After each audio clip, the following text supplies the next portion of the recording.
Good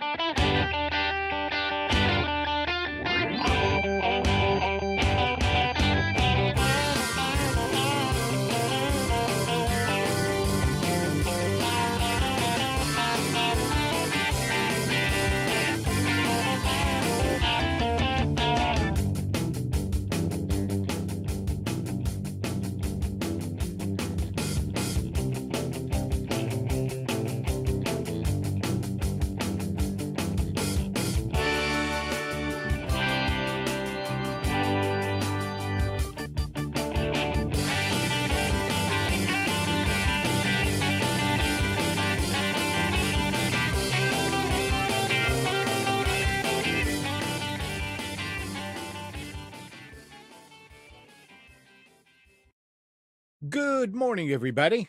You are tuned to Computers 2K Now on the Nissan Communications Network. I'm Amnon, your host for the next 2 hours, along with Nick. Oh, and a good morning. And a good morning to you, too. Our number is 919-518-9773, Computers 2K Voice on Skype. And this morning's show is made possible by vMix Software, Telestream Wirecast software, and is sponsored by Tom Sinclair of Live Streaming Gear. Mike is a little under the weather today. Mike, we're thinking about you if you're listening. And Spence is somewhere on a cruise ship going south toward the Panama Canal. Vacationing, as they say. Yep. So what's going on? So we're all by our lonesome. Oh, nothing. There's a lot going on with you. There is, but I guess we can start with this. This might be a good topic to start with. Security cameras. You and I made a purchase last week. I had an issue here at the apartment where the building maintenance had come in without, they said they notified me, they didn't. And, you know, I've got stuff laying out that if I knew people were coming in, I'd put away, like cash and things like that. So, plus every once in a while I'll go home for New York for a couple days or whatever. So having a security system here is something I was looking for. And originally I was just going to get I've got a webcam. Mm-hmm. Like this, and just hook it up to a Linux computer and or Windows computer and run security system that way.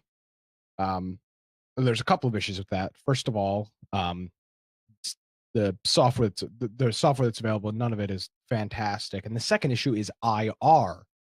And back in the days of New York, when I was running the snow cameras, when we would have those snowstorms, I purchased an IR, was an IR light, I guess is what you'd call it, right? Yeah. So I purchased a little infrared light. I don't remember where I put it, but it doesn't matter. I've got a little infrared light. Turns out they don't work with webcams. It's due to the color the filter on the webcam causes them not to work. So so they don't work with webcams, which is great. But you know, it's going to be dark half the time in here anyway. So you know, who knows? It'd be nice to have IR. Mm-hmm. So after doing some searching on Amazon, found this wireless camera. It's called a Camtron, a Kamtron, and it was on a flash sale. So normally this camera is $60. It's got 1,500 reviews, and it's got a 4.2 out of 5. So I mean that's pretty good. But luckily we were able to get it, and I said I mean Amnon and I were able to get it for $36.99, so $40 for this thing, and you know, $20 some off. And it's neat. It's got, I wonder if I can share my screen. Let's see. Is this being seen? Yeah. Okay. So it looks like this. It's a pan tilt. It does not zoom to the best of our knowledge. It does take high enough resolution images. I believe it's 720p, so you could zoom after the fact. Yeah, that's Um, I was reading about it, and there's no zoom. You can there's just no zoom, but zoom. Yeah, with a high enough resolution image, you can go and blow it right, up. It's not. It would only be an optic. It would only be a digital zoom anyway, so it's the same effect. right. It wouldn't be an optical one on something like this. So what makes this one cool and what I like about this one is there's no picture of the back. It's got Ethernet on the back of it, which allows you to. I thought there was a picture. Um, well, actually, it does say pan tilt. It does say zoom on here, Amnon. I I'm gonna was look at. reading, and it doesn't on Huh? this camera. If you go down a little more Yeah. and you read in the specs, Oh, interesting. uh, it just says pan tilt. Gotcha. Well, nevertheless, it's got it's got an Ethernet jack and a power jack and a micro SD card port. It also does Wi-Fi. So purchased this, picked it up. It came yesterday, and now what I can do is let's see, I can open up the program, I believe, and you can take a look at it. Let's see.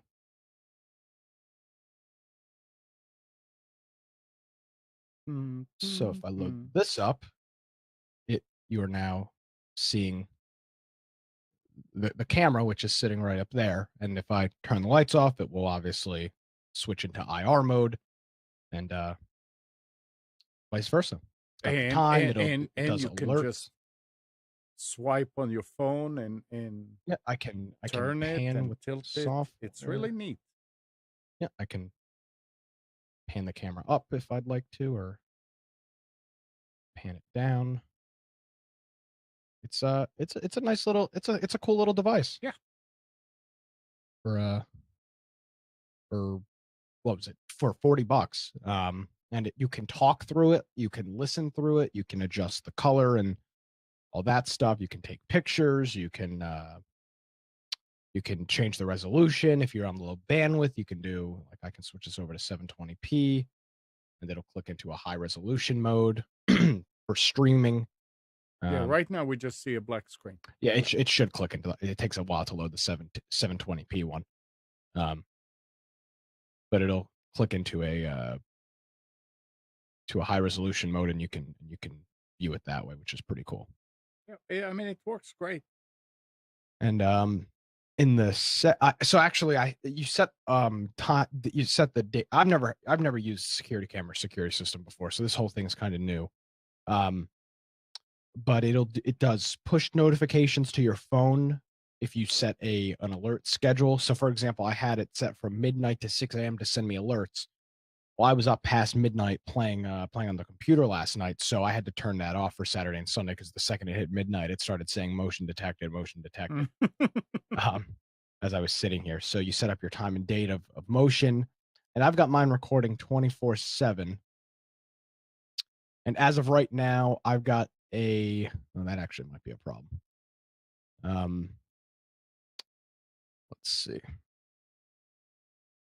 This seems to be recording a little pretty fast here. It's already recorded 6 gigabytes worth of video. So I guess recording 24/7 is not going to be a solution. No, not if there is contact. I mean, normally you'll be away, so there will be nothing moving in the room. It That was wasn't the moving at whole. night. What? It wasn't moving at night, but it's recording all the time. No, it's not recording. It's only recording when there is a motion. No, I've got mine set on record 24/7. Oh no, then that's not. I did not set it up to record anything because I didn't put a card in it. But I thought that it would have record 24/7 only when you need to change it to only when there is motion. Yeah, there is the mode for that too. It's called motion, and it record when it detects motion. But Yeah. just for testing it, I've got it recording. Okay, yeah. I've got Oh it no, recording all the this time. yeah, 720. I mean, just think Yeah, how big of a file you do in when you do your show. yeah. So I can go in here, and it records in 30-minute intervals by the looks of it. So I can see it recording all night, in just in the 30-minute intervals with IR, and then um I can see this morning, obviously now that I'm sitting here when I came back. It's pretty neat.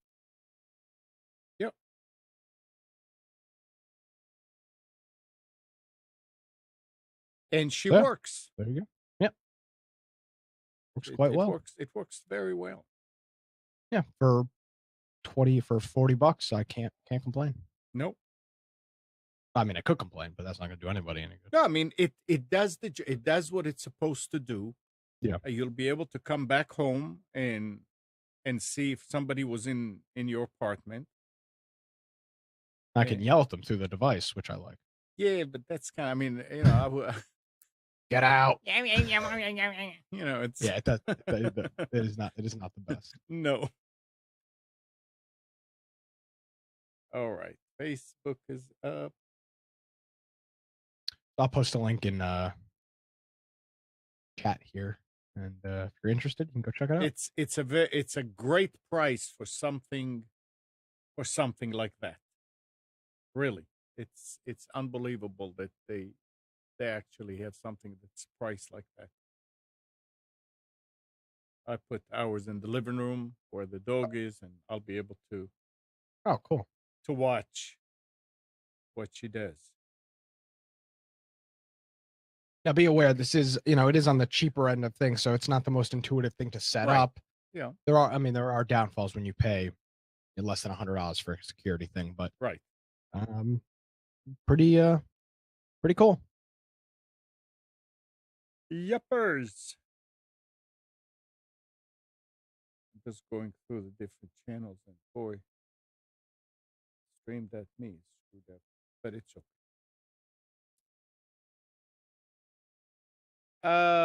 Let's see what else is going on. Okay. So you see, I didn't understand it. I thought that was that there's not going to be any more uh app Mac on Twitter, but it's just for the desktop.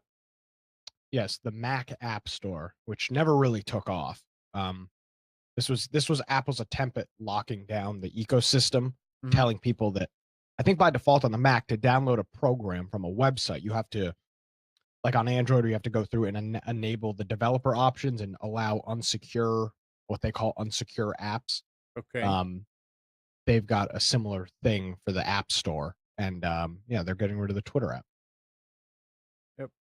Says that Twitter has announced that it is killing its Mac app without warning. The company pulled the app from the Mac App Store and issued the following tweet: "We're focusing our efforts on a great Twitter experience that consists across platforms. So starting today, Twitter for Mac app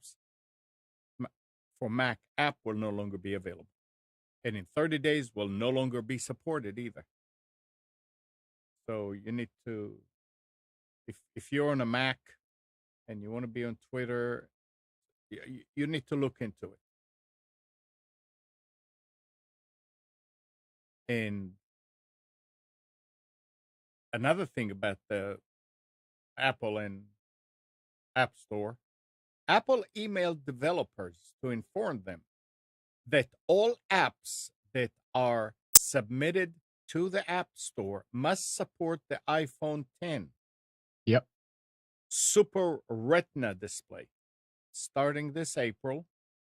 And what this means is that developers of new applications must ensure they accommodate the notch and go edge to edge on the 5.8-inch OLED screen.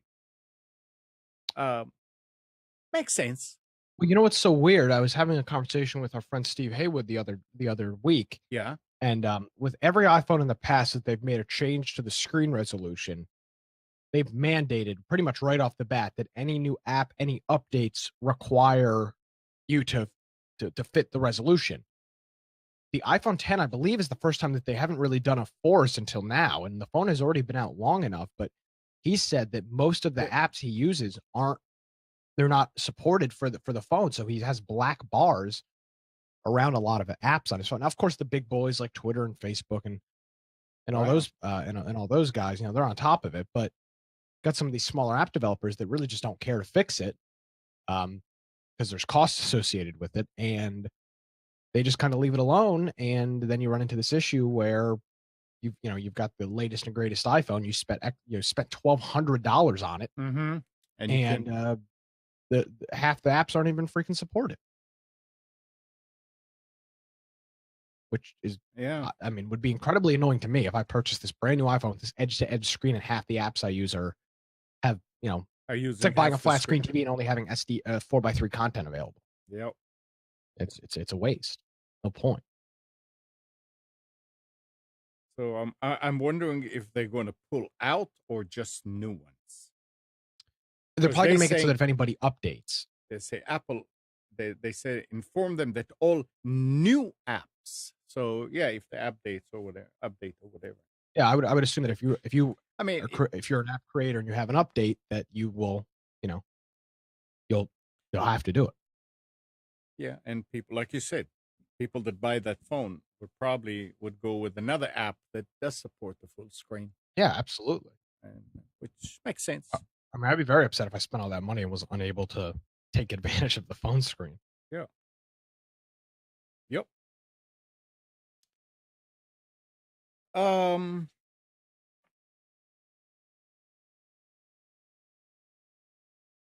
This is also got to do with Twitter. Okay. Rejecting years of settled precedent, a federal court in New York has ruled that you could infringe copyright simply by embedding a tweet in a web page.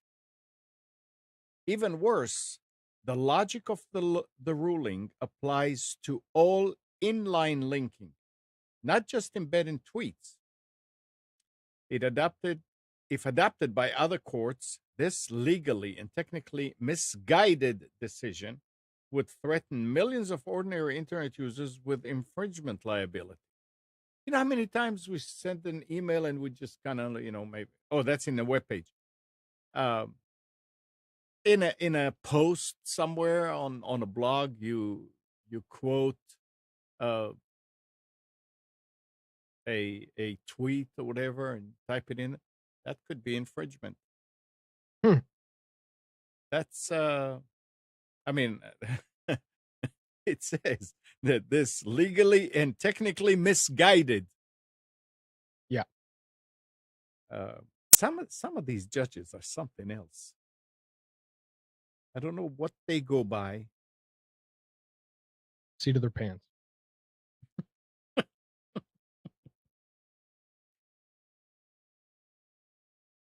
It's ridiculous. Yeah, just a little bit. Yeah, yeah. And I mean, a lot of people can end up in jail, right? Um, I mean, I guess theoretically. Now, a lot of us use LinkedIn. I mean, I've got an account and I keep on seeing people that are wanting to be added and I check on them and I add it, but do I use it? No. No, if you're not looking for a job. Right. So now Microsoft and LinkedIn have launched their resume assistant. Oh, Go on, Nick. A word integrated tool that aims to help you write your resume by suggesting work experience description pulled from similar LinkedIn profiles and requirements from real job posting. huh. The feature is available to Microsoft Office 365 subscribers, but one does not need a LinkedIn account to use it. Well, let me check that out right now. Is And that they available already? apparently they have launched it, Let's see. I've got Word with and they Office were 365. and they were saying that it would actually pull job jobs from LinkedIn and suggest to you.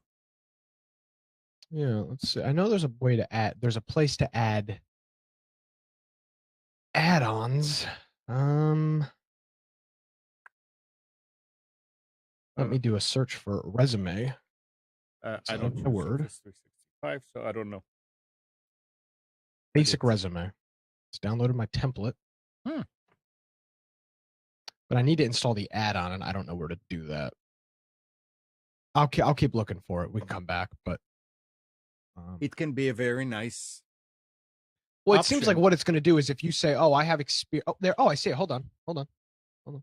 I see it. It's right here. Let's try it. Look, we got a lot of show and tell today. So there's this button right up here. It's kind of going to be kind of hard to read, but it says Resume Assistant, and it has the LinkedIn icon. I'm going to press this. Okay. What role? Okay. What would be the role? I guess your title. Um, I guess you would need to look if there's some other ones that are done. computer It's support specialist in the industry. Let's see if writing a resume is not as simple as no, it's people not. I might mean, think. I paid a decent amount of money to have somebody write a resume, help me write mine. Yeah. A bit of field. Information technology and services. Okay.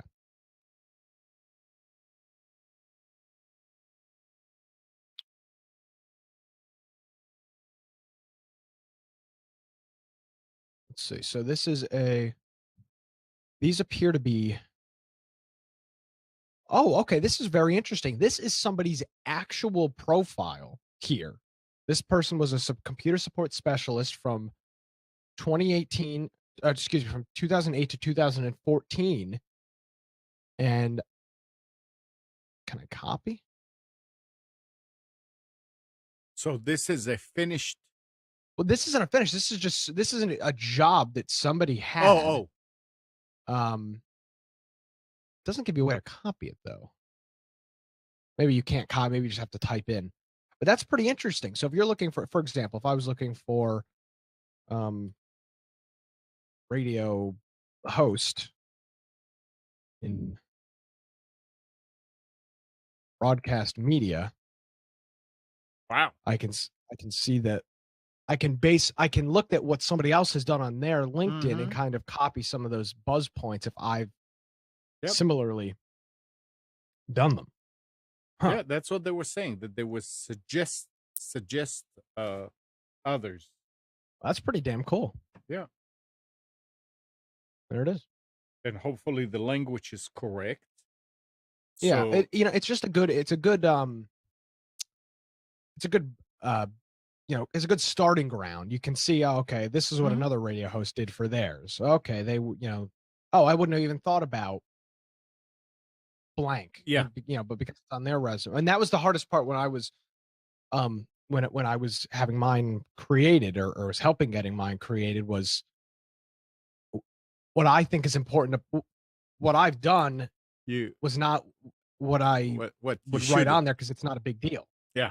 And it turned out when I was talking with the lady who happened to be a family friend that was helping me out with it, she's like, "Well, why wouldn't you include it?" I said, "Because I mean, so mundane. Like, why would I include it?" She goes, "Well, it's mundane. It's mundane for you. It's not mundane for, at the time, I think I had it built for computer help desk or something like that. Like a entry level IT job is I think what I built the resume around. And yeah, this is cool. Well, yeah, the other side, resume. the other side of that is when people put in experience with Microsoft Word. Yeah. And really they put it there because they wrote a couple of letters. But I mean, there's so much to Word. I mean, I cannot even call myself. I mean, I've been using Word for years now, but all I do is basic things. That's not experience with Word. But Yeah, I don't even have I'm trying to see if I've got my resume on here. Yeah, I don't even have one of those experience things because I thought they were stupid. No. Interesting. Oh, shoot. So yeah, there you go. I got logged out of this chat. Good morning, Gene. And Alan says, much of the same with Windows 10 apps. When did you last use one? Oh, you mean as far as the Yeah. look? Well, that was in reference to the Mac thing. I Yeah. don't yeah, you make a good point, Alan. I don't believe I've ever used a Windows 10 app. But on Windows, by default, it doesn't make you go and turn off security settings to download EXEs from the internet. Now, we'll pull up the smart screen and say, are you sure you want to run this? But there's no developer section that you've got to go in and, allow EXEs to be downloaded. That would be a function of the browser or your antivirus, anti-malware, not Windows itself, because you're not. Well, it absolutely could. It could not allow EXEs to run from unverified sources. That's what the smart screen essentially does. Oh, okay. But on Android and on the Mac, you literally have to go into the security settings and uncheck a box that says only allow apps from verified publishers or verified developers or something like that. It's an OS setting that is disabled, or I guess it would be enabled by default. So it's a little bit different. But yeah, nobody really uses Windows 10 apps. Well, everything in Windows 10 looks like it's apps. When you look for programs, there's just a few of them. When you look for apps, jeez. Well, what I really hate, and I'm experiencing this with work a little bit, is when you install Windows 10 by default comes with the Office apps, which are different from the Office programs. Office 365, the software suite you download is different from Office, the Windows app that comes installed. So I've got people opening the wrong version of the app, and they're wondering why it's not working. And they're like, well, I've got it open and I can see that they've got it open. And then it dawns on me, oh, they've got the app open. So then I've got to go and uninstall the app and all that stuff. Yeah, it's sort of like the same thing with Skype. Oh yeah, absolutely. Well, what do you mean you're not seeing this? What are you using? And then I learned, oh, so they are apps. The one that comes in built in, it's not the same at all. Only Microsoft could manage to screw that up. Yeah, well. Good Android TV box. What? I'm not familiar with any of these. What is that? He's looking for a box like a Roku, but it runs Android. I've never used any of them. I know I've talked to people that have used the Shield. I've never heard of the Mi Box or the Nexus player. So unfortunately I don't have a whole lot of experience with any of those. Got a little bit of experience with XBMC, which isn't probably not what you're looking for, but not Android TV. Unfortunately.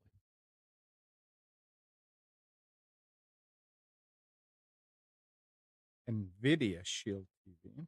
Yeah, NVIDIA makes it. It's a little streaming device. It's meant to do some game streaming, but it runs Android, so you can install. You kind of use it as a smart TV, or smart TV box rather. But they built it to. It's NVIDIA. They built it to do some game streaming as well. Interesting. Yeah, very interesting. Your audio is not synced for some reason. My audio is not synced? Oh, wow. Now it's really like, it's like, go ahead and try it again. Let's see. Hello. Yeah, now it's fine. That's what I was going to ask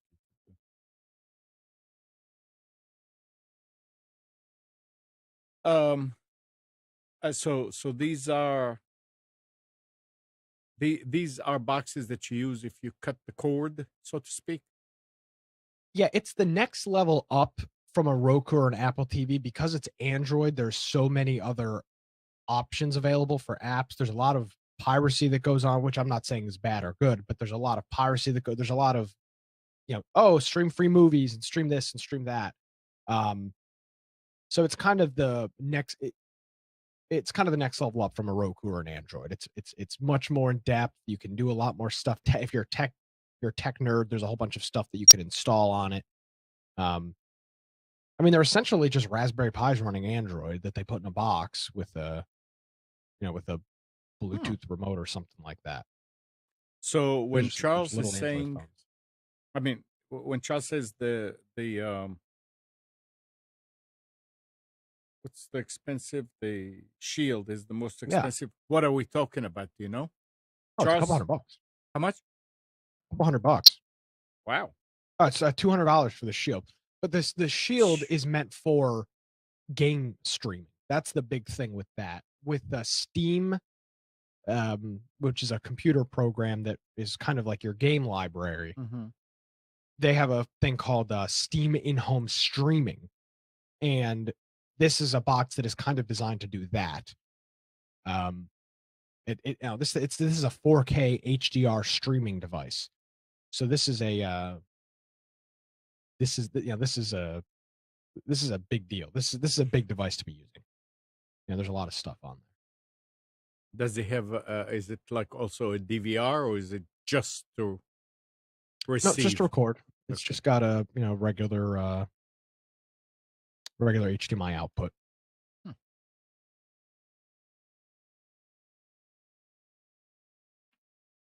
It'll be really nice to set up. Well, actually, according to this, I'm reading the description of it. It does support live TV with a USB tuner. So if you have the HomePods or Pog makes a USB TV tuner.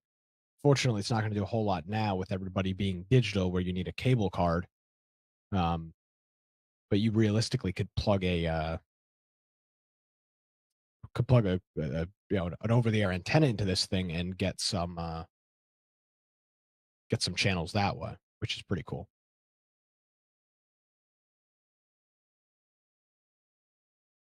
It will be interesting to set up a section on Computer Studio now with information about all these things. Well, I think there's too much in the market right now, and this is just because everybody's trying to find the best solution. Obviously. I mean, honest to God, this NVIDIA Shield does pretty much the same thing that a Fire TV or a Roku will do. But for obviously there's some advanced features, but what it really comes down to is paying for services like Vudu and YouTube Red and Google Play and Amazon Video and it's all still based around buying all those individual subscriptions, which we've talked about before. If you buy all of them, you might as well just have a cable subscription. I mean, Netflix is $12 a month. Sling TV is $15 or $30 a month. Hulu, another $5 or $10 a month. Amazon Prime, if you've got that, that's $120 a year. Once you've got all this stuff, yeah. I mean, how much is a cable bill? $50 a month? Well, you can go anywhere from 40 some to 80 some, depending what you're getting. But yeah, I see what you mean. It makes a lot of sense. You're right. At that point, if you want to really the problem is none of them have it all available. They've all got Sling has got a certain set of channels. YouTube TV's got a certain set of channels. And then for certain content, you need Netflix. For certain content, you need Hulu. HBO Now is another one. If you want to watch stuff like Game of Thrones, that's another $10 a month. There's just so many different services. By the time you're done and through, you're spending $120 a month on services to cut the cord to save money. Yeah. Which is stupid. It makes no sense. Talking about Roku.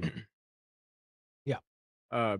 Yesterday, I was recording the shows for our view, and Nethi was saying when we like halfway through between shows, she was saying, I was talking with a friend of mine that does the Peeps TV, and we're gonna go and she's gonna carry us because she's got a channel on Roku.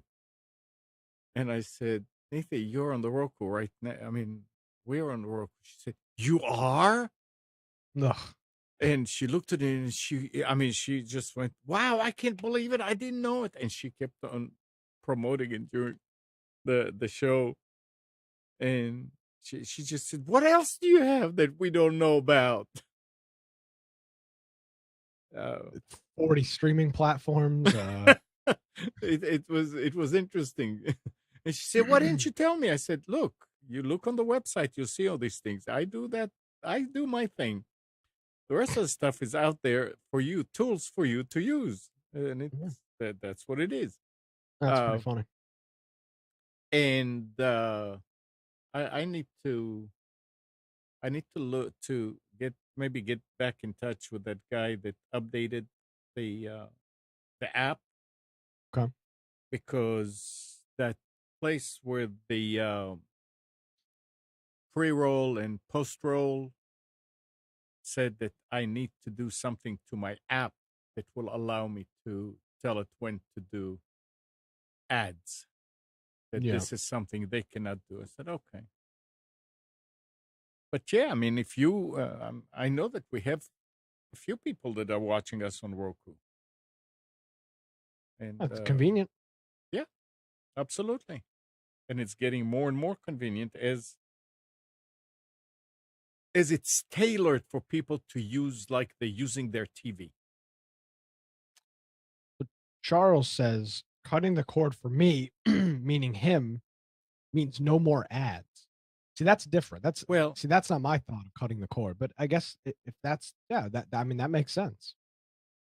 Yeah, but I mean, in order for when you take a stream from somewhere, and if you're paying for it for the stream for that service, then yes, no ads. But if you're not, that's not true. I mean, with Hulu, you still pay for it and you still see ads. Really? Oh well, yeah, like TV. No, I'm saying what you would expect. Oh, okay. I mean, here I'm paying you $10 a month. Don't send me ads. But if it's a free stream, then expect ads because but cable's not free, and look, you still gotta Yeah, I know. I still need to pay. I didn't think about all that. You're right. Yeah, which is stupid. It is stupid.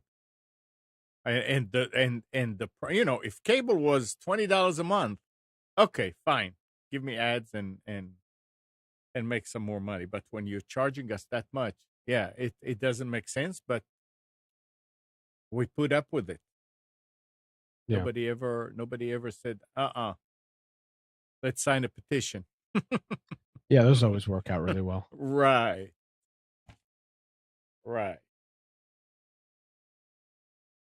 All right. So now, did you hear about the Apple building? What, their space campus? Yeah. No, I didn't hear what happened. The centerpiece of Apple's new headquarters is a massive ring-shaped office overflowing with panes of glass. A testament to the company's famed design-obsessed aesthetic. There's been one hiccup since it's opened last year. Apple employees keep smacking into the glass. Surrounding the Cupertino, California-based building are 45-foot tall curved panels of safety glass. Inside are workspaces, dubbed pods, also made with a lot of glass. Apple staff are often glued to the iPhones they helped popularize. That's resulted in repeated cases of distracted employees walking into the panes. According to people familiar with the incident, some staff started to stick Post-it notes on the glass doors to mark their presence. However, the notes were removed because they detracted from the building design. It was on the news the other night. It said that people are just keep walking, smacking their heads on the glass. It's Pretty good. interesting. Yeah. So yeah. That's funny. Oh, they are Mac users. I mean, Well, yeah. That's let's not insult the Mac users I'm sorry. in our audience. It's okay. It's fine. Just don't have glass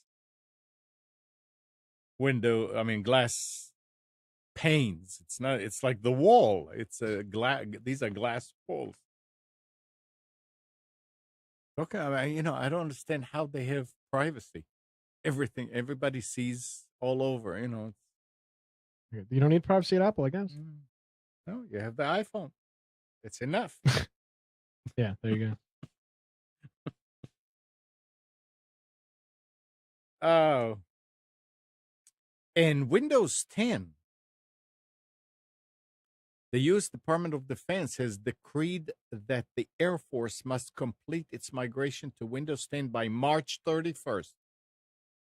Says failure to do so will result in any systems not running Microsoft's latest operating system being denied access to the Air Force network. However, because Windows 10 is not compatible with many of the Air Force's existing systems, a significant number of computers will need to be replaced in order to hit the deadline. Ain't that some? Replace. Yeah, that's good. We need some more government spending. Yeah. It's and then somebody leaves something open. Oh yeah, of course. Yep. I'm not envious of that position at all. I can guarantee you that's not going to be a fun transition. No, it won't. You're right. A fun purchase for all those people. Not envious in the bit. And talking about leaving stuff out there in the open, that keeps on going. Now, FedEx, and this is a little bit disturbing. FedEx left scanned passports, driver's licenses, and other documentation belonging to thousands of its customers exposed on a publicly accessible Amazon S3 server. And this is from Gizmodo. The scanned IDs originated from countries all over the world, including the United States, Mexico, Canada, Australia, Saudi Arabia, Japan, China, and several European countries. The IDs were attached to forms that included several pieces of personal information, including names, home addresses, phone numbers, and zip codes. Why does FedEx have scanned passports of customers? What in the world? For business, maybe. I'm not sure. That's the only thought. I mean, something for business that you would need a passport, and maybe some type of international shipping. I don't really know. I don't know. I don't do enough shipping or something. This is bad. I wonder how many of their customers know about it, because there was nothing in the articles about the fact that they announced it was a security company that found it, discovered it on Amazon. This is the disadvantage of using, these services like AWS and Azure. Well, I mean, Amazon, it's the public cloud. Right. If you find the URL, if you find the URL and find the figure out a way to reverse engineer the URL, you have access to all the data. You've just got to be very, very careful when you're using the public cloud like that. Yeah. The problem is you've got these, and I would fall into this this genre. You've got these millennials that You know, Uh-oh. it's Uh-oh. so it's so easy to, as in IT, to just, oh, we've got a thing that, oh, we need to store some data somewhere. Oh, all right, just spin up an AWS instance. Spin up an EC2 instance. Problem solved. In reality, you just essentially have a public facing web page or public facing file directory Mm-hmm. that anybody can access. Yeah, and that coupled with the fact that there is a lot of people working at companies' IT departments that think that storing stuff on a server at Amazon or anywhere else is the same as storing it on a hard drive on their network. Yeah. And they don't realize that it's really out there in the open. And Again, it's literally in the public cloud. yeah, It's publicly available if you and don't take the right precautions. right. And hackers don't go after your local network. They don't spend time trying to break into your local network unless there's something really important that they are after. But they are going after places like Amazon because there's a lot of fruit there.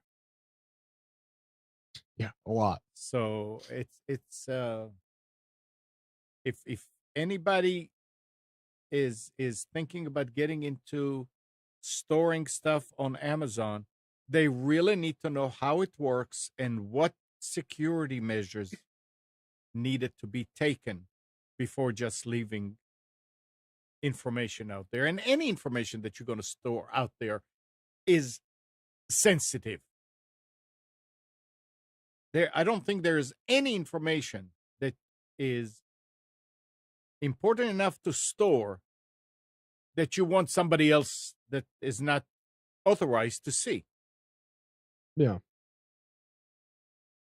You just got to be vigilant. Yeah, well, and I saw here that Charles was saying also something about the ads again. The what? Ads. I mean, they were talking about ads on YouTube, Oh. and that's one of the nice things that I found out about Twitch is that when you link it to your Prime Mhm. account, you don't get ads anymore. Yeah, that is true. And that is very nice. Oh, that is true. So if you have Prime and you also have Twitch, go ahead and link them and you don't get any more ads. And boy, the other night when you Sean and I were watching that what was it, Buzzer? Buzzer, yeah. I mean, this was really interesting. All these shows from back when, In the 70s, yeah, 60s and 70s. yeah, and nice, no ads, no commercials, just sit there and enjoy on Well, Twitch. the nice thing about that is they're legitimate. Buzzer owns the right to all those game shows. They purchased them from CBS or NBC, or I guess ABC. I don't know who was doing game shows in the 70s. Probably CBS. All or of NBC. them, all of them did. Okay, so CBS and NBC and ABC. Yeah. So they were, they own all those rights. Yeah, that's before they became liberal. Oh, yeah, of course. Now, totally unrelated, Emma, but I was looking at the Buzzer, Wikipedia page, and it showed all the affiliates. Uh-huh. So I was clicking on a couple of them, and I found this random station in Wichita, Kansas. Yeah. I don't know why I clicked on it, but one of their sub channels, if you live in Wichita, 26-10, is a 24/7 simulcast of Alex Jones's InfoWars. Wow. Jeez, on 26.10 in Wichita, Kansas. So if you're out there, digital channel 2610 is InfoWars TV, which is pretty cool. I wish I lived in Wichita, Kansas. How many hours of Alex Jones do you think there are recorded out there? What do you think? There's 4 a day. It's 4 hours a day. 4 hours a day. Oh, so Correct. there's quite a few. Yeah. Without Well, yeah, having. but he does other shows. I mean, he has three or four shows that they produce Mhm. daily that are a couple of hours apiece. So yeah, check it out if Interesting. you live in And Wichita. that's a terrestrial radio. Yeah. Well, this is terrestrial TV. This is a radio. This TV. is Yeah. TV. Wow. What do you find Buzzer? I will post a link to it. It is totally legal. Nothing illegal about it. Buzzer. It's on Twitch. Yeah, it's on Twitch. If you Don't go to watch now during our Twitch. show. Oh, my favorite show is on Passwords. What a good one. No, it's all right. Never mind. Yes. All right. I gotta go, Amnon. Got the phone ringing off the hook over here. I gotta go take some calls. No, if you just I'm go sorry, to Blockbusters. That's the show that's on. I apologize. Hmm. So yeah, it's legal. Nobody, there's really not that many people watching it. It's like maybe 60 or 70 people at a time. But yeah, and the chat goes crazy. yeah, it's funny. Yeah, you can. I mean, before you know it, you spend 3 hours in front. It is how we spent a very long time. I think it was Yeah, Wednesday night watching. It was very stupid. it's stupid that we spend the time, but there were some people on it. I mean that airline That one girl. Yeah. Wow. And I mean, there's no. They say, we'll be back from a commercial, Bang. and then a second of black, and they come right back, Yep. and then I think from what I've watched, it plays two shows, two of the same shows, and then switches to, and it's in the same rotation, but it plays every hour. It's a different show. It's a different show, but it's two of the same show, then two of the other two of another show, and it just loops like that all day and all night. Yeah. And believe me, there are enough of these that there's probably no replay of them anytime soon, because there are thousands of them. So it's nice. Yeah. So pretty cool. Buzzer. And who knows how many other channels like these are available that we don't know about. Yeah. From the looks of it, there's Buzzer appears to be the only legal one right now. There's a whole bunch of people that are streaming illegal things on Twitch. Like 24/7 movies. Those you can't legally stream that. Well, how does Twitch allow it? It's so because they don't care. Yeah, they just don't care. Yeah, but with Amazon, who owns Twitch now, they don't care. They have their own service of movies. Why would, I mean, it seems to me like they'll be on top of it, so people will pay them to watch instead. I'm telling you, they couldn't care less. Yeah. I mean, it really is. Honest to God, it is amazing. Obviously, they don't care. Yeah, I mean, it's nuts.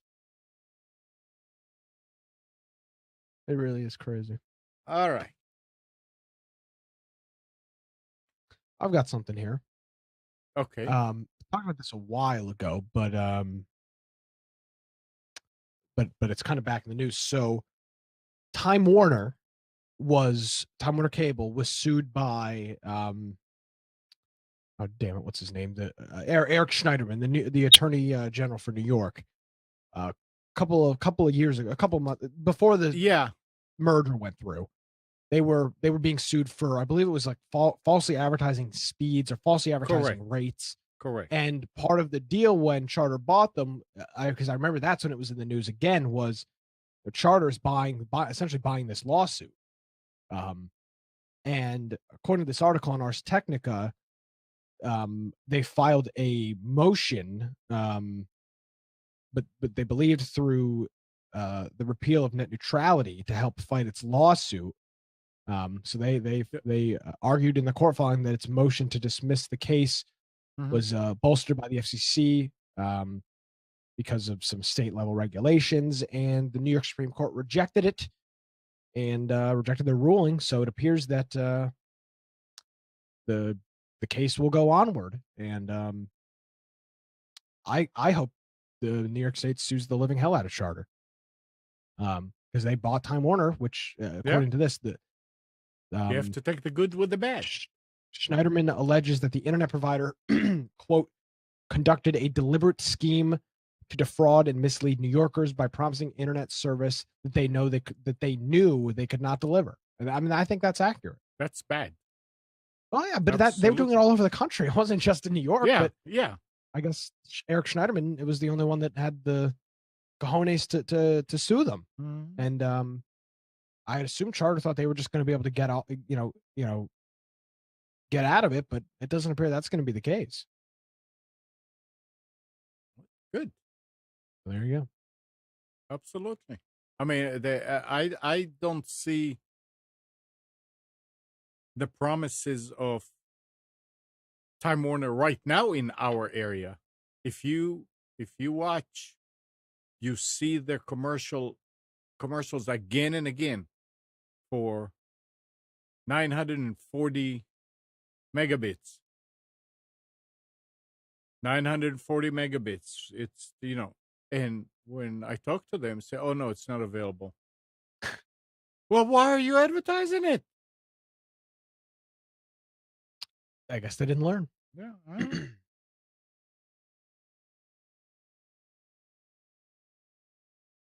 But yeah, I mean, they if they do this, then they should be sued, like you're saying,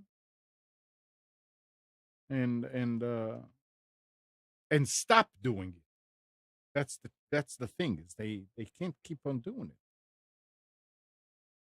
Oh, absolutely, yeah. That's what they do. Where's cryptocurrency now? Oh, let's get our weekly update on Bitcoin and Ethereum and all those other cryptocurrencies. Bitcoin, as of 10:01 a.m. on Sunday, February 18th, 2018, $10,793.01 for a single Bitcoin. Wow. Ethereum is $946.01.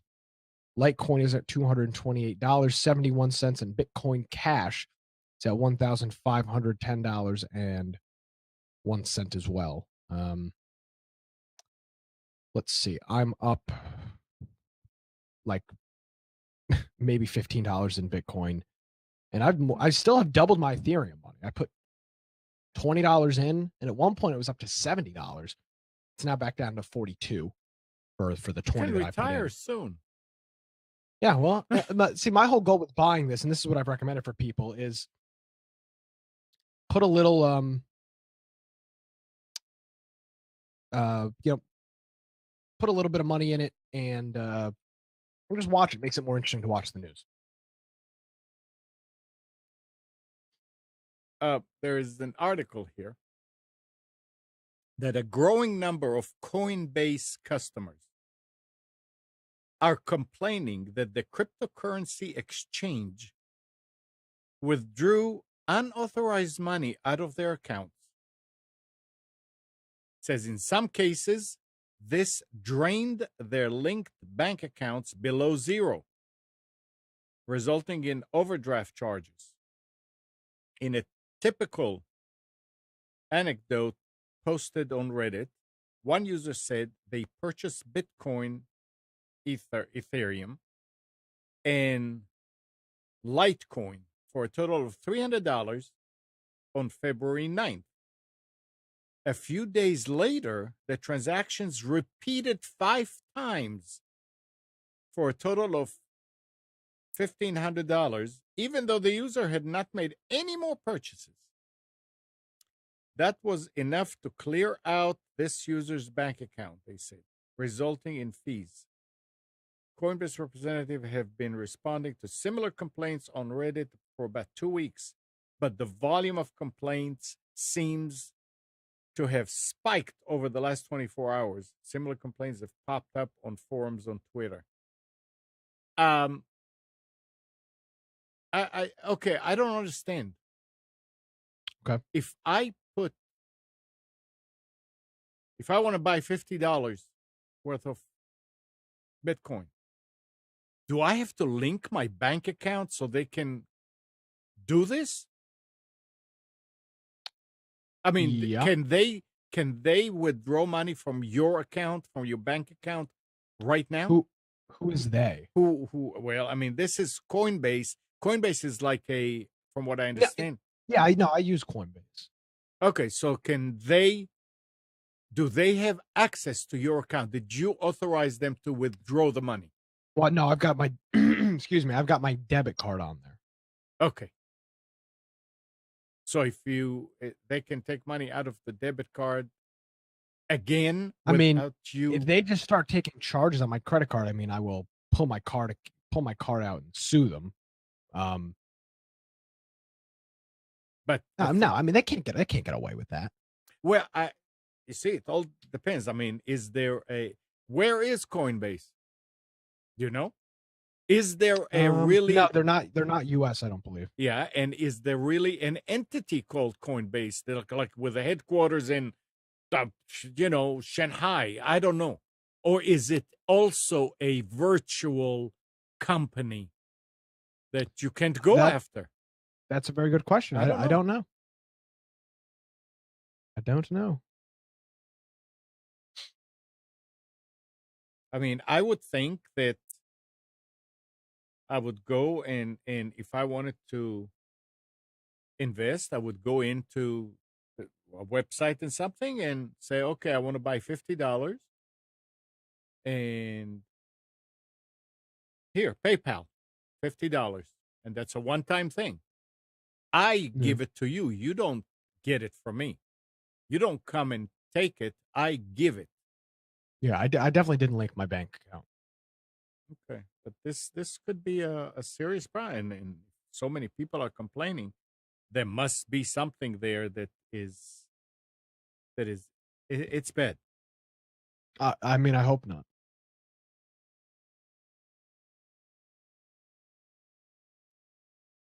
I think it's harder for them to get money out of again and again out of a debit card.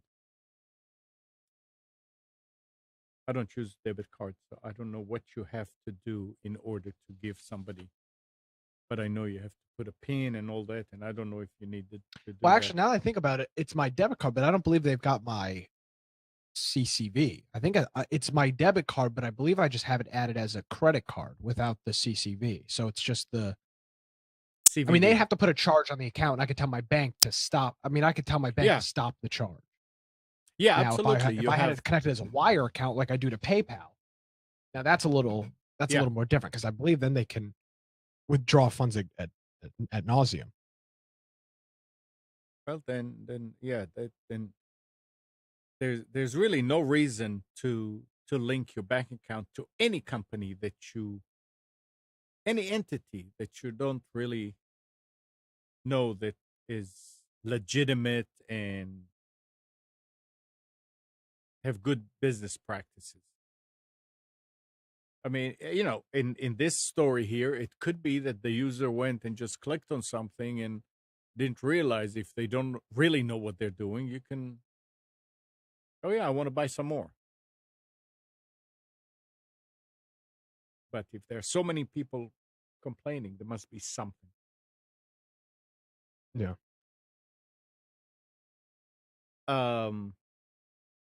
This is again a Windows 10, and one writer says, I'm getting sick of Windows 10 auto installing apps.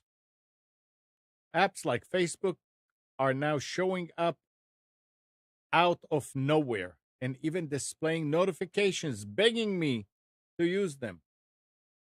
I didn't install the Facebook app. I didn't give it permission to show notifications. And I've never even used it. So why is it bugging me? Windows 10 has always been a little annoying about these apps. But it wasn't always this bad. Microsoft went from we pinned a few tiles, but the apps aren't installed until you click them, to the apps are now automatically installed on your PC, to the automatically installed apps are now sending you notifications. And he said, that's ridiculous. I are they getting paid by these people to do that? I mean, I don't understand. I mean, there's got Is to who be. getting is Microsoft is Google or is Facebook getting paid? No, but they could have an agreement with Microsoft and Yeah. not not by users, but it's I hate the day when I'm going to have to You have to do what? switch to Windows 10. Yeah, you will. I know I will. I mean, You know what? it's inevitable. I mean, it is what it is. There's Yeah. really not. And what are you going to do? I mean, we've been saying this for months, and the I other know. thing is, oh, we'll use Linux. That's not a solution. No, it's not. It's Not yet, anyway. No, I agree, not yet. Now, what I hope that it is a solution, yes, but it's not, and I still think it's pretty far from being a solution. I mean, there's just so many things that just Linux is getting more and more user friendly and Yeah. more programs into it and all that, but it's still not there. And it's not for everybody either. The big thing is for me, it's the biggest problem is DirectX gaming. I mean, a lot of games are built on DirectX, DirectX 10, DirectX 12, and DirectX is not default in Nope.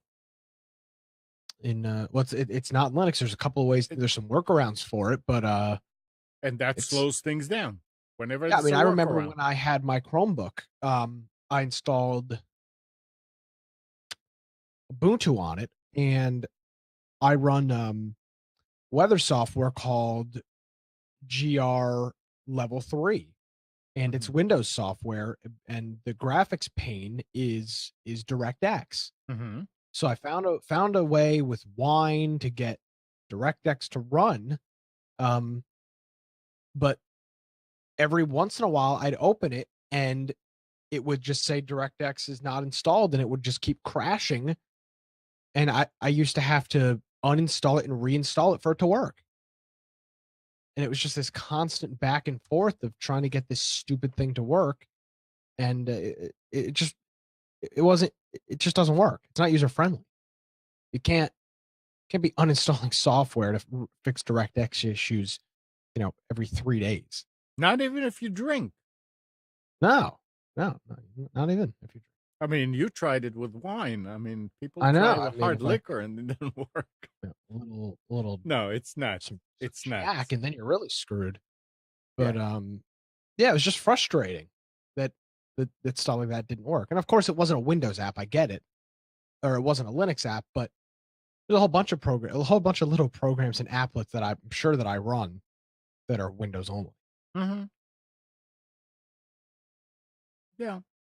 Like I've got this program called DS Clock. It's just a big red, time clock. I'm sure that's not supported on Linux. And you use it for what? What do you mean? I've just always got it open. I've keep it on my okay, monitor all the way on the left, and I can always see the hours, minutes, and seconds. Yeah.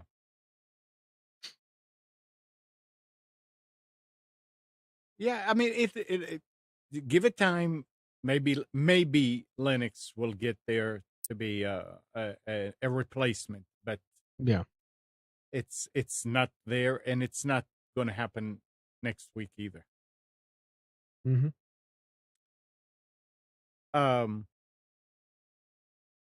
According to Mashable, Facebook account holder Gabriel Lewis tweeted that Facebook texted spam to the phone number he submitted for the purpose of two-factor authentication. He insists that he did not have mobile notification turned on, and when he replied, "Stop and do not text me," he says those messages showed up on his Facebook wall. Nice. Now, is this possible that it is user error? I guess it is. I mean, if somebody doesn't know exactly what to do and you're texting, then it may show up. But to get anything from Facebook to a phone number that you just submitted, it's obviously that that's what they're doing. That's the main thing here. Yeah. And this is what's really, really nice about signing up to some of these places. And when they ask you for your phone number, you give them the landline. There's no texting to that. Go ahead and text all you That's want. true.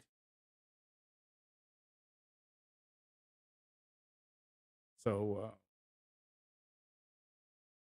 because yeah, I mean you can see how companies are taking advantage of some of the things you do when you go and you register somewhere,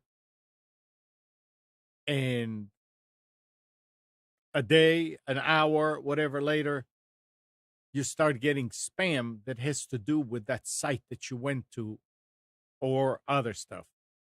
And this is why I said it again and again.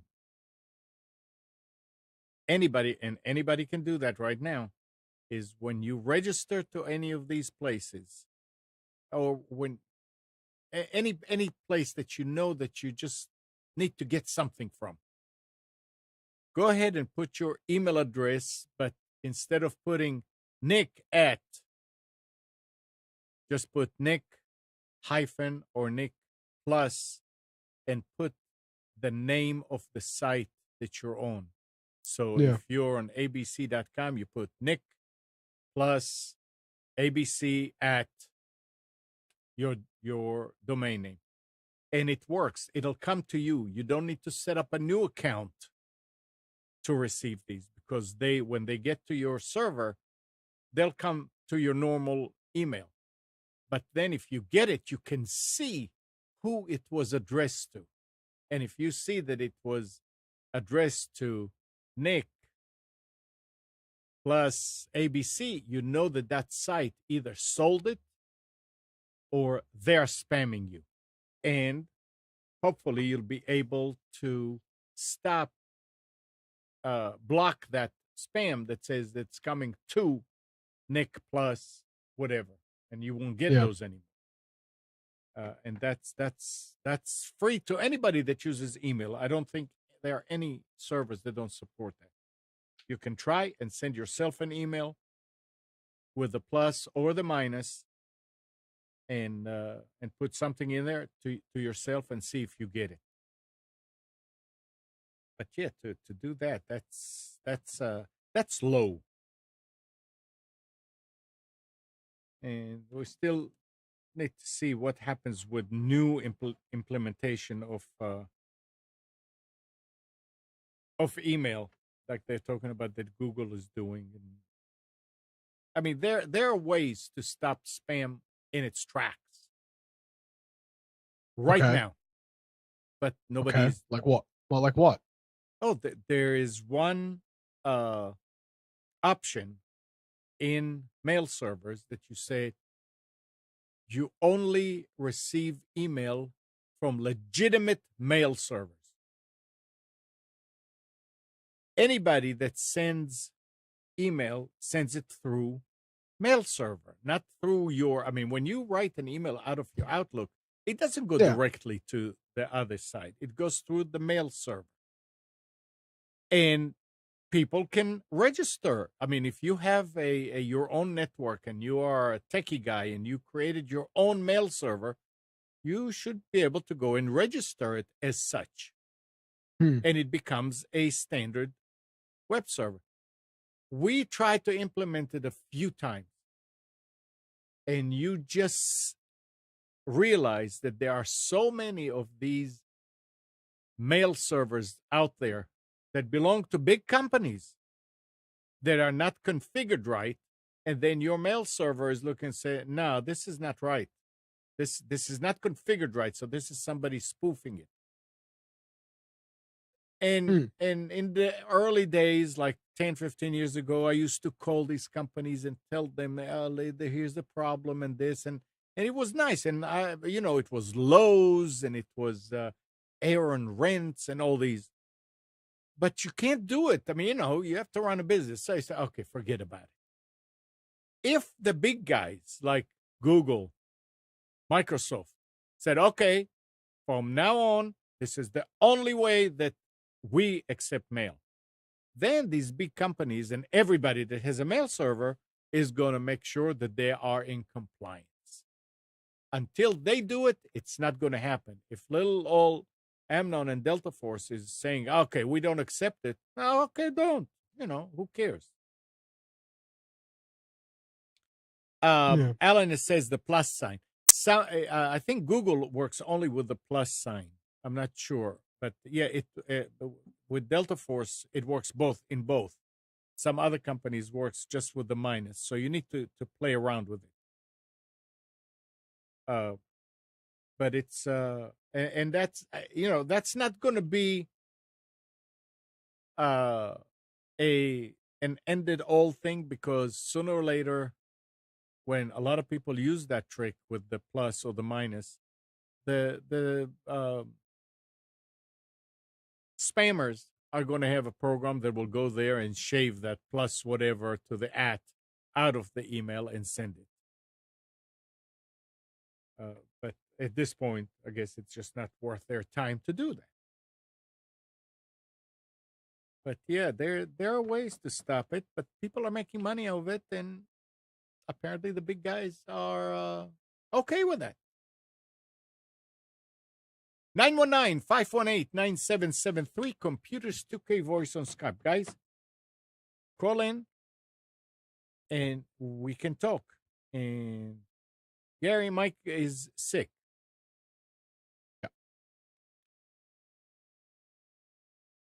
Yeah. This is becoming an interesting situation. Is to blame Russia. Britain blamed Russia on Thursday for a cyber attack last year, publicly pointing the finger at Moscow for spreading a virus which disrupted companies across Europe, including UK-based Reckitt Benckiser. It says Russia denied the accusation, saying it was part of Russophobic campaign.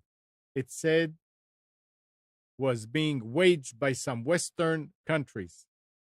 The so-called NotPetya attack in June started in Ukraine, where it crippled governments and business computers before spreading around the world, halting operations at ports, factories, and offices. You remember that. Now, the decision to publicly attribute this incident underlines the fact that the UK and its allies will not tolerate malicious cyber activity. No, never. The attack masqueraded as a criminal enterprise, but its purpose was principally to disrupt. So, last week, the United States, the special, what do you call him, consul? The investigator, the special counsel, indicted Russia, and for meddling in our elections. Now, I'm not condoning somebody doing it, but anybody thought that this is done all the time? And here, yep. Said yep. Yeah. It's this one that Britain's talking about started in the Ukraine. What was one of the reasons that they figured that Russia was successful in doing it in our country? The fact that they got server space right here. So it looked like people were dealing with a US based. This can be done the other way around. When you say it started in Ukraine, somebody, United States or in Saudi Arabia or whatever, could have got server space in Ukraine and start working it from there. And it looks like it's starting from there. Americans are doing it to Americans every day. That's what viruses are, and that's what malware is and all that. China is doing it to us. We're probably doing it to other countries. Oh yeah, no, we don't definitely influence elections at all. No, we don't. So to spend money, our tax money, and bring, what was it, 13 indictments Yeah, exactly. against Russians. And right away, it was not right away, but it was later understood that nothing would ever come out of it, because you can't go after these guys unless they're here. Then maybe you can go. But if they are diplomats, you can't go after them. All you can do is kick them out. All this money, all this investigations and everything. And this is what you came up with? Not even one thing that you can arrest somebody for? It doesn't make sense to me. It doesn't. And now anybody can blame the Russians. There is a precedent. And again, I'm not defending the Russians. I'm looking at this at a whole picture, and it doesn't make sense. It doesn't. I mean, somebody was saying it was to shame them. Oh, really?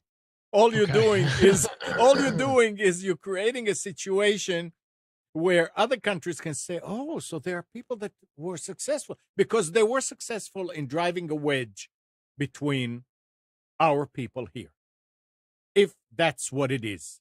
Well, because there was never such a wedge between Republicans and Democrats. I mean, I don't know how far you'd like to go into this or not, but I'd love to read you a tweet from our president this morning. Yeah. If you absolutely. Yeah. So 2 hours ago, this was at I was actually up then. 8:11 a.m. this morning. From our Lord and Savior Donald Trump. Sorry, our president. If it was the goal of Russia to create discord, disruption, and chaos within the U.S., and with all of the committee hearings, investigations, and party hatred, they have succeeded beyond their wildest dreams. There you go. But they are laughing their asses off in Moscow. Get smart, America. Yeah, absolutely. Because that's one thing that they succeeded. Absolutely. And what you're doing by saying, yeah, there were 13 people over there, and even mentioning a couple of names, those people now are worth their weight in gold to some people. And if I was looking to go and create havoc in Brazil, I would try to find these people and say, look, I'll pay you here, do it. Right? Yeah. This is what was accomplished. So, Anyway. It is pretty nuts. Blame the Russians, blame this, blame that, but do something about it.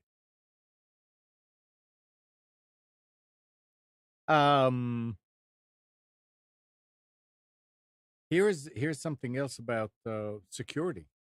The heads of 6 top U.S. intelligence agencies told the Senate Intelligence Committee on Tuesday they would not advise Americans to use products or services from Chinese smartphone maker Huawei. Yep. The 6 includes the heads of the CIA, FBI, NSA, and the Director of National Intelligence. First expressed their distrust of Apple rival Huawei and fellow Chinese telecom company ZTE in reference to public servants and state agencies. I see no problem with that. That you see, you're doing something about security. You think that there is something wrong and that there are back doors to find out something. Close it right there. Well, yes and no. The what? Yes and no. Why are we going after these? We're going after ZTE and Huawei. Why? I don't know. I mean, it sounds like it's more political than anything else. I mean, it may be political. It also may be, what is not industrial? What I'm trying to say, trying to prop Apple up. Yeah, well, and I mean, and the only reason I'm skeptical is because we saw exactly what happened with Kaspersky. Yep, and they're suing. Oh, Can't use Kaspersky because it's made by a Russian company. Well, it's Yeah, antivirus software. What the hell is it having to be done? What the hell does it having to be Russian have to do with anything? right. No, it doesn't have to be unless they work with the government over there. Yeah. But I mean, Millions of people use I Kaspersky. mean, and it's a good program. It's good utilities. Yeah, but no, but I mean, if you listen to our whoever pushes these warnings out, they're bad. Oh yeah, of course they're going to have to. Kaspersky's the worst. I mean, use Yeah, McAfee. it's people need to be left to do what. I mean, if I had a Huawei phone, what are they going to get out of me? What? I'm not sure. Now, if you're talking about the president, if you're talking about ministers, if you're talking about senators, I mean, people that deal, CEOs that deal with something that can be spied on, there are ways to secure any phone. Yeah. But at least in here, that the overall idea here is plug the hole if you think there is one. Don't let it get bigger. Yeah. So maybe in 2 weeks they'll come and say, "Oh, you know what? Yeah, we looked into it, and there's really nothing wrong with their phone. We thought that there was, but upon further investigations, we found out everything's Not gonna fine." happen. And I'm saying it could, whether or not it will. Yeah, you're right. But I'm still waiting for whatchamacallit to be vindicated. Flynn.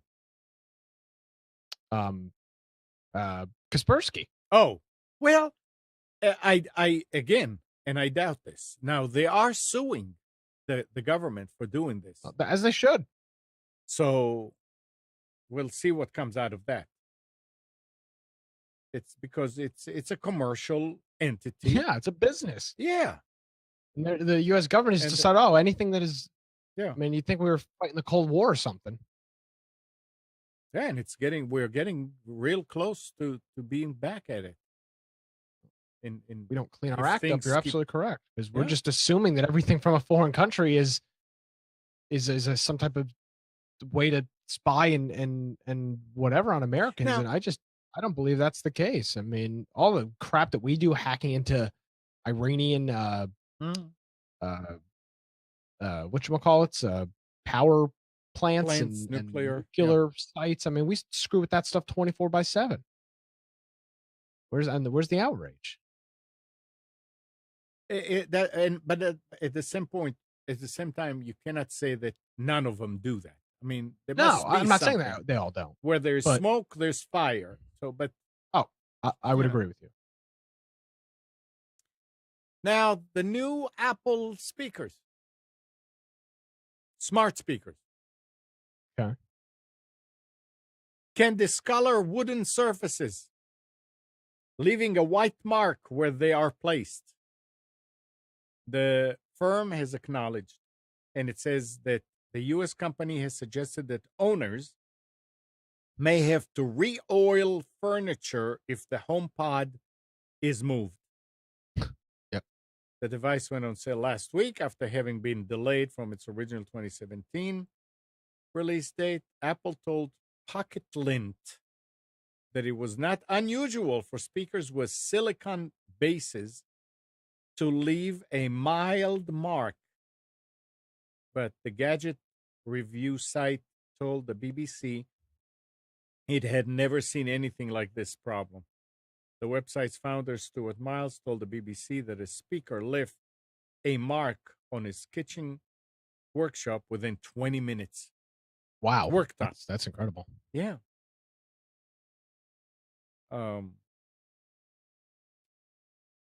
I mean, the Alexa never left any. No, but the base of Alexa is not silicone; it's plastic. Well, I believe. I'm trying. Yeah, I'm pretty sure it's plastic. It's an interesting problem. Interesting problem. Interesting problem for them, that's for sure. Yeah. White mark. Gene was asking if anybody has experience with PC-Matic. They advertise a lot. Yeah. They're weird advertisements. So I don't know. I mean, I don't. And I think if you have an antivirus and something like CCleaner to clean your temp files, I mean, what else do they do? I don't know that they do anything more than that. And it costs a lot. Yeah. It's not cheap.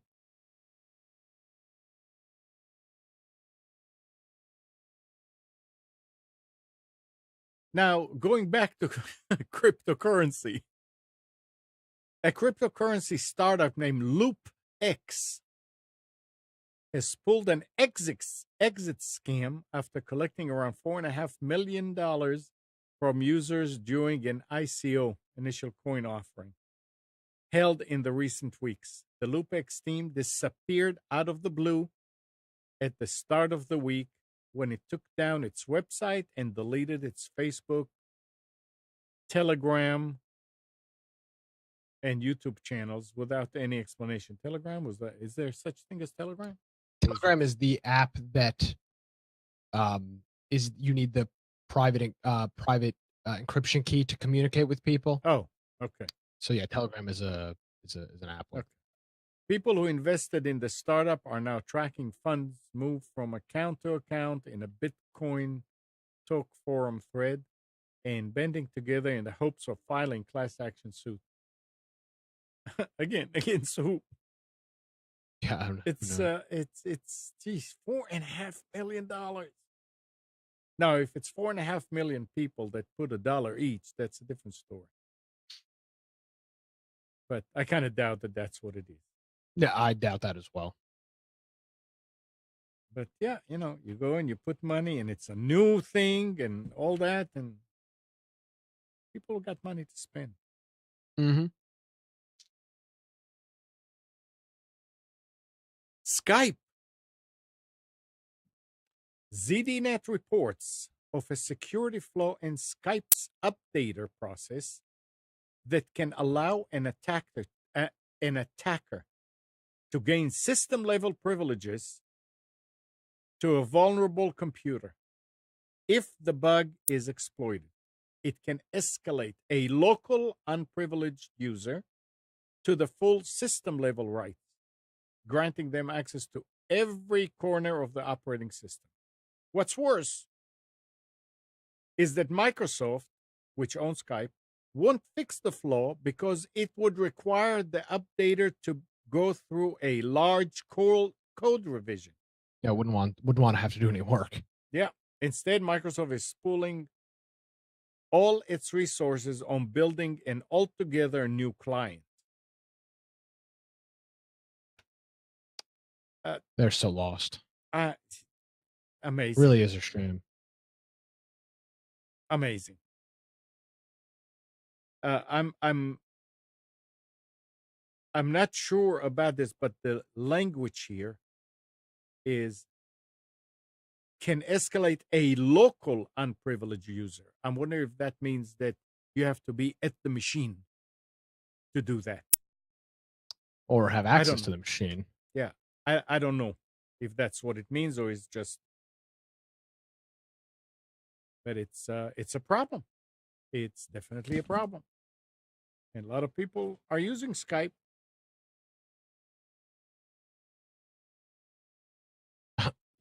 Yeah, a lot is an understatement. Yeah, I know. Let's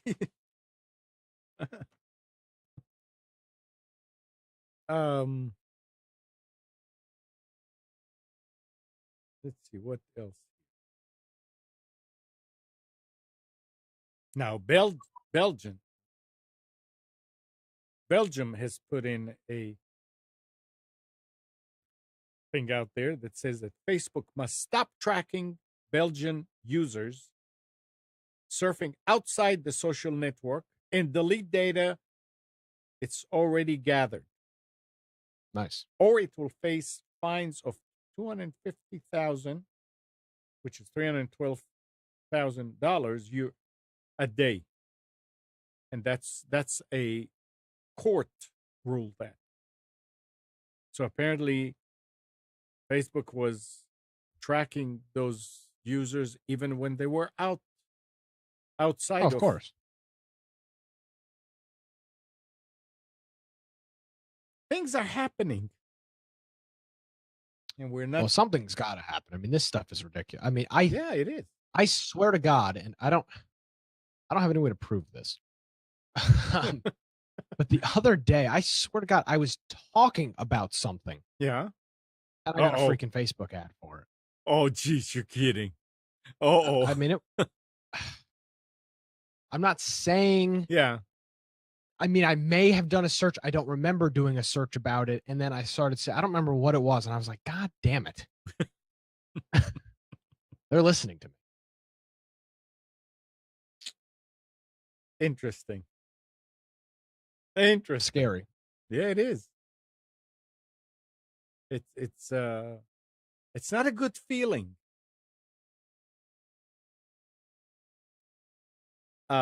Here's something that's kind of, it's, in a way, it's nice, but we can't condone this either. Last year, a vigilante hacker broke into the servers of a company that sells spyware to everyday consumers and wiped their servers, deleting photos captured from monitored devices. A year later, the hacker has done it again. Thursday, the hacker said he started wiping some cloud servers that belong to Retina X Studios, a Florida-based company that sells spyware products targeted at parents and employers, but that are also used by people to spy on their partners without their consent.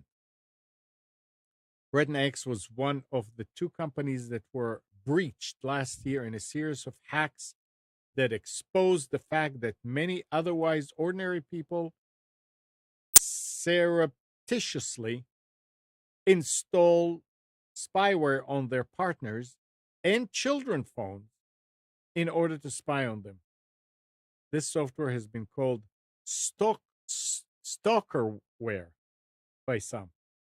So I guess NetNanny back in the 90s, that's what it was. It was stalkerware. But, yeah, clear it out. You could do that. Hopefully they didn't have a backup, but I kind of doubt that. I kind of doubt.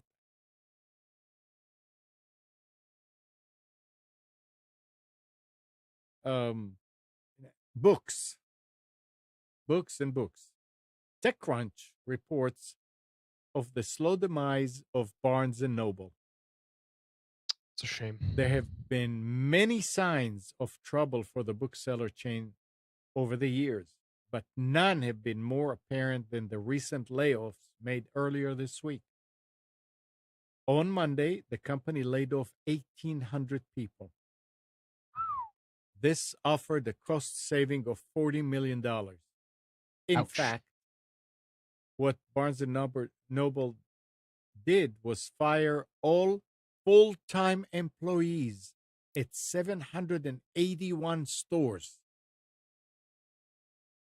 Further, the company laid off many shipping receivers around the holidays, resulting in bare shelves and a customer escape to Amazon.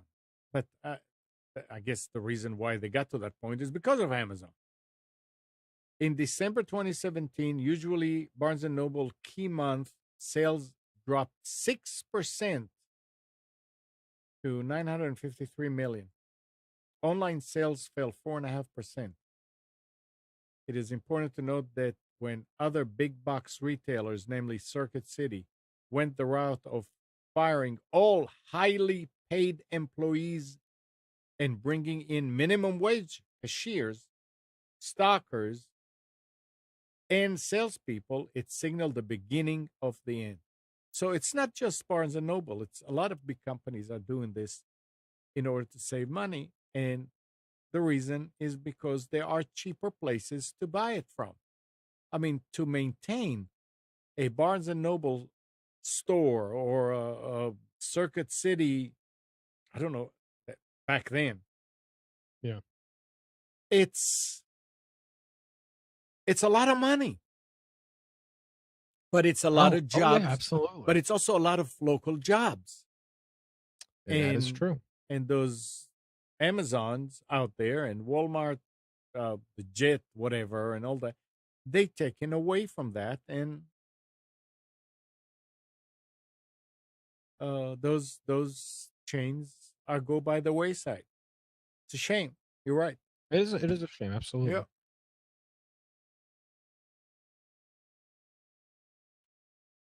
Nobody's gonna call us. Not even Gene. No, I guess not. Well, we're almost getting to that time of day anyway. Mm-hmm. And Intel on Friday said that shareholders and customers had filed 32 class action suits against the company in connection with recently disclosed security flaws in its microchips. And it says most of the lawsuits, 30 of them, are customer action suits, customer action cases that claim that users were harmed by Intel action and or omissions related to the flaws, which could allow hackers to steal data from computers. I don't know anybody yet that got actually hurt by these. So it's interesting to know. Intel said in a regulatory filing it was not able to estimate the potential losses that may arise out of the lawsuit. Security researchers at the start of January publicized two flaws, affecting and meltdown, that affected nearly every modern computer device. And AMD too. If it's because they hurt them because they had to go and buy newer computers, doesn't make sense because even the latest chips have that in. So I don't understand what their losses are. I don't understand. I don't know anybody that haven't read anything about people losing or being data being stolen because of these things. So that's why I saved that story. Gotcha. Huh?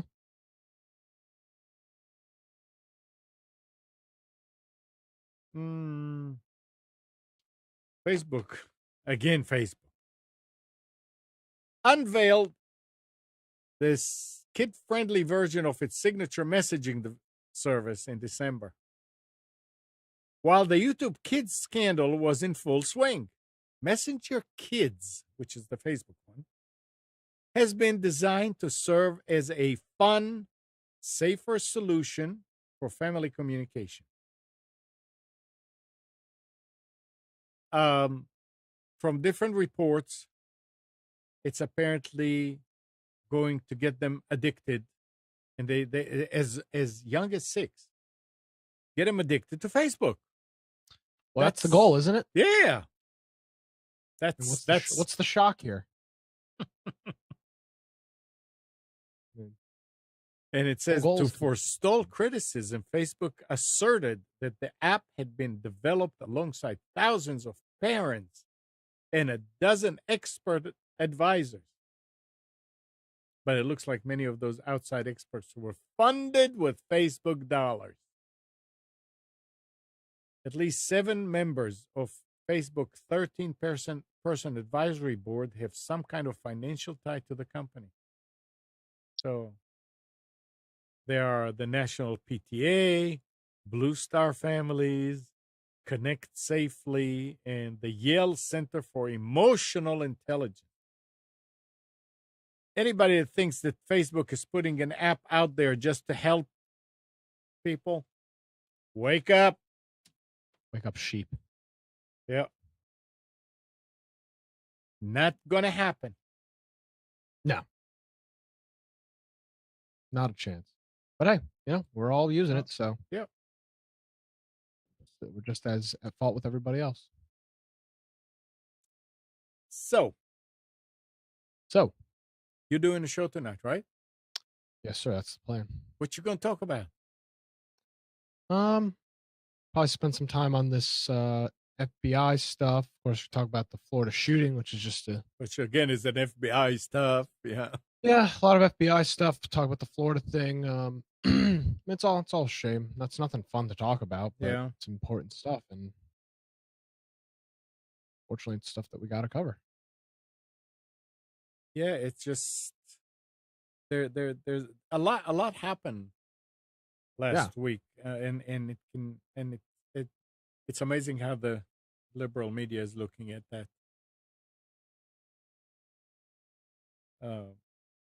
It's entertaining to say the least. Oh, it's very entertaining. Yeah, Yeah. that's a fact. But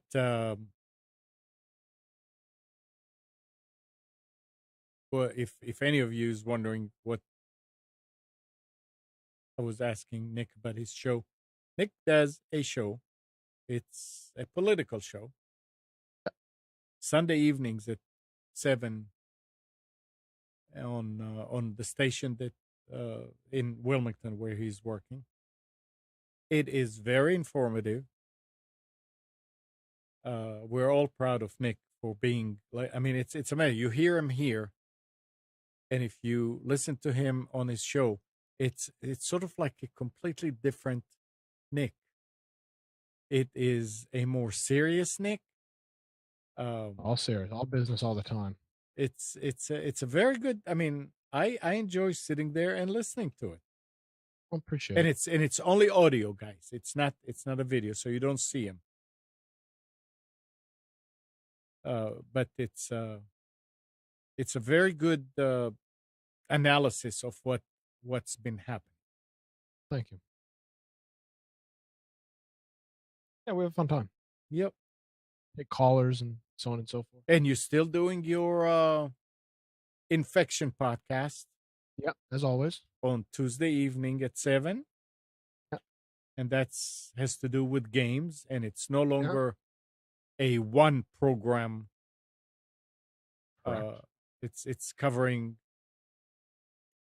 bunch of games and news in the gaming world. Yep. We have a chat, give stuff away. Yep. We have a good time. Crummy Show? I haven't been doing that one. Oh. All right. That's fine. Yeah, I got one, right? That's all right. All right. Anything That's else? That's what I can think of. All right. Anything else? Have you been following the chat? I've not the past couple minutes. I'm just wondering if there's anything. Is the registration available on the internet? Yes, it's available on TuneIn at at WFBT is the call sign, and available on our website wilmingtonbigtalker.com and on Now say it again without swallowing the words. What did I do? BrotherBigTalker.com. Oh, okay. So it's available on TuneIn with the call sign WFBT or the website wilmingtonbigtalker.com. Right. And there's some good other shows there. It's not just absolutely a whole bunch of great stuff. It's a good.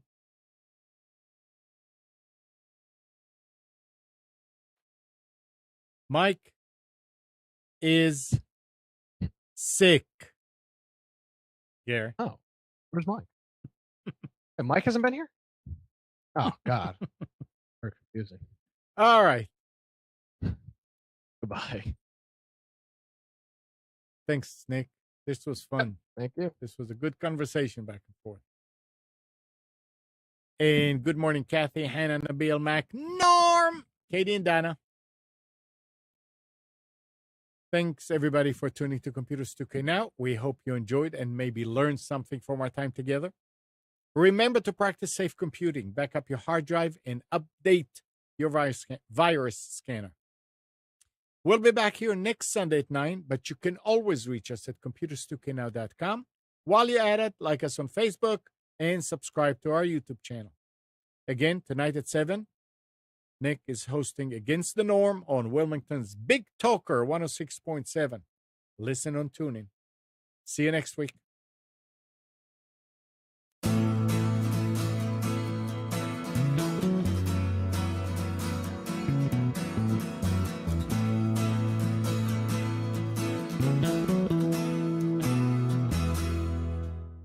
You are tuned to the Nissan Communications Network.